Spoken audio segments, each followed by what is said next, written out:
साम्राज्यवाद भाग 2। बेल्जियम के उपनिवेश। अफ्रीका में अपना प्रभाव बढ़ाने के लिए सबसे पहले बेल्जियम ने पग उठाया। बेल्जियम के शासक सम्राट लियोपोल्ड द्वितीय की सहायता से हेनरी स्टेनले नामक एक साहसी व्यक्ति ने 1878 में कांगो के प्रदेश पर अधिकार कर लिया। कांगो नदी के आसपास के क्षेत्रों को मिलाकर 1908 में इसे कांगो फ्री स्टेट का नाम दिया गया। यह एक स्वतंत्र राज्य नहीं था, अपितु बेल्जियम के अधीन एक उपनिवेश था। इंग्लैंड के उपनिवेश। अफ्रीका के बंटवारे में इंग्लैंड को सबसे बड़ा भाग प्राप्त हुआ। इंग्लैंड ने अफ्रीका में Cape of Good Hope, Natal, Transvaal तथा ऑरेंज फ्री स्टेट में अपने उपनिवेश स्थापित किए। 1909 में इन राज्यों को मिलाकर दक्षिण अफ्रीका का संयुक्त राज्य बना दिया गया। इसके अतिरिक्त Rhodesia, Tanganyika, Gold Coast, Zambia, Nigeria, Somaliland में भी अपने उपनिवेश स्थापित कर लिए। अफ्रीका में इंग्लैंड के सबसे महत्वपूर्ण प्रदेश मिस्र और सूडान थे। स्वेज नहर के खुलने के पश्चात इंग्लैंड के लिए इन क्षेत्रों का महत्व बहुत बढ़ गया था। फ्रांस के उपनिवेश। अफ्रीका के विभाजन में फ्रांस ने भी महत्वपूर्ण भूमिका निभाई।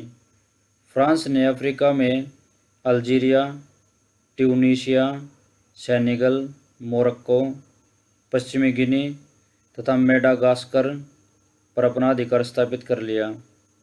फ्रांस अपना प्रभाव मिस्र और सूडान में भी बढ़ाना चाहता था, परंतु अंग्रेजों के कड़े विरोध के कारण सफल नहीं हो सका। पुर्तगाल के उपनिवेश।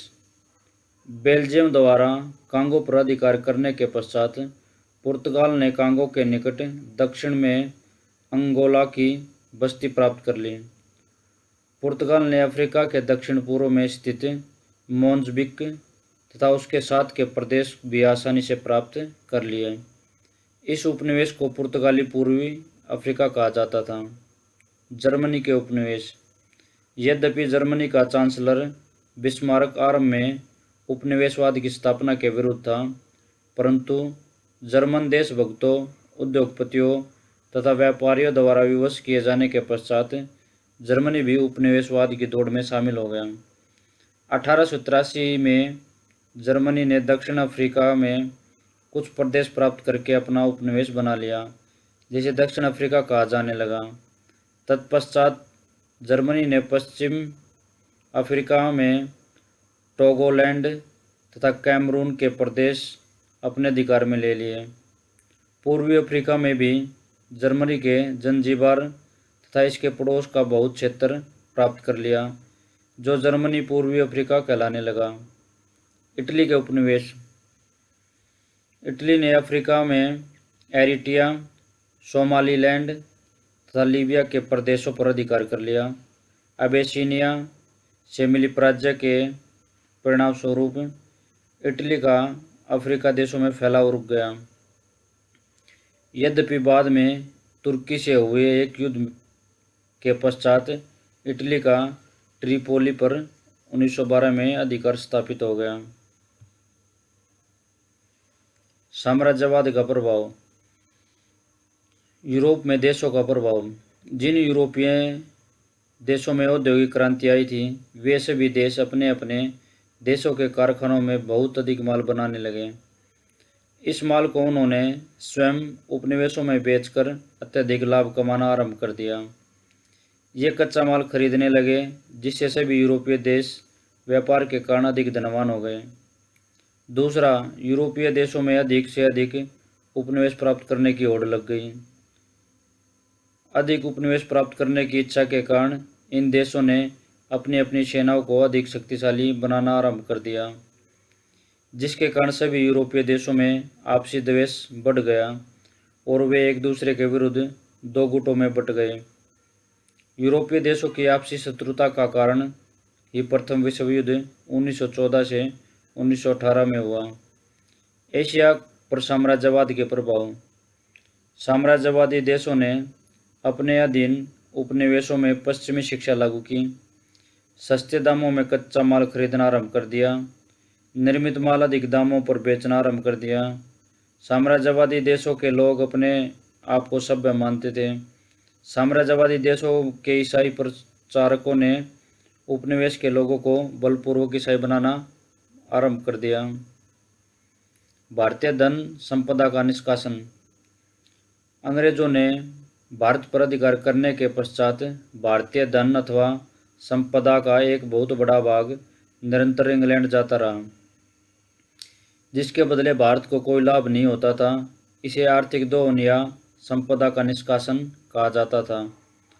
एक अनुमान के अनुसार केवल 1758 से 1765 तक लगभग 60 लाख पाउंड की संपदा इंग्लैंड भेजी गई। भारत में धन संपत्ति का निरंतर अभाव होता रहा और समय बीतने के साथ भारत, जो सोने की चिड़िया कहलाता था, निर्धन देश बन गया। पश्चिमी शिक्षा लागू होना। अंग्रेजों ने भारत में 1835 में पाश्चात्य शिक्षा प्रणाली लागू की, जिससे अंग्रेजी भाषा को शिक्षा का माध्यम मान लिया गया। अंग्रेजों द्वारा लागू की गई शिक्षा प्रणाली का उद्देश्य भारतीयों का मानसिक और नैतिक विकास करना नहीं था। अंग्रेजी भाषा की शिक्षा प्राप्त करके कलरकों इत्यादि छोटे पदों पर थोड़े वेतनों पर कार्य करें। पश्चिमी शिक्षा से भारत की सभ्यता व संस्कृति को गहरा आघात पहुंचाया। ईसाई धर्म का प्रचार। भारत में अंग्रेजों के आगमन के साथ ही ईसाई धर्म के प्रचारक भी बड़ी संख्या में भारत आए। ये पादरी बड़े उत्साह से ईसाई धर्म का प्रचार करते थे। ईसाई धर्म का प्रचार विद्यालयों, महाविद्यालयों, अस्पतालों, दफ्तरों, मंदिरों, मस्जिदों तथा जेलों आदि में जाकर ईसाई धर्म का प्रचार करते थे। इस काम के लिए उन्होंने ब्रिटिश सरकार का पूर्ण सहयोग प्राप्त था। वे भारतीय परंपराओं की निंदा करते थे। सेना में ईसाई धर्म के प्रसार के लिए पादरी रखे गए।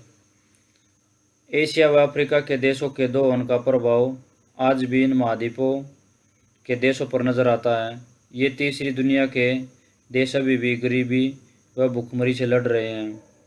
यह गरीबी, दरिद्रता व भूखमरी उपनिवेशवाद की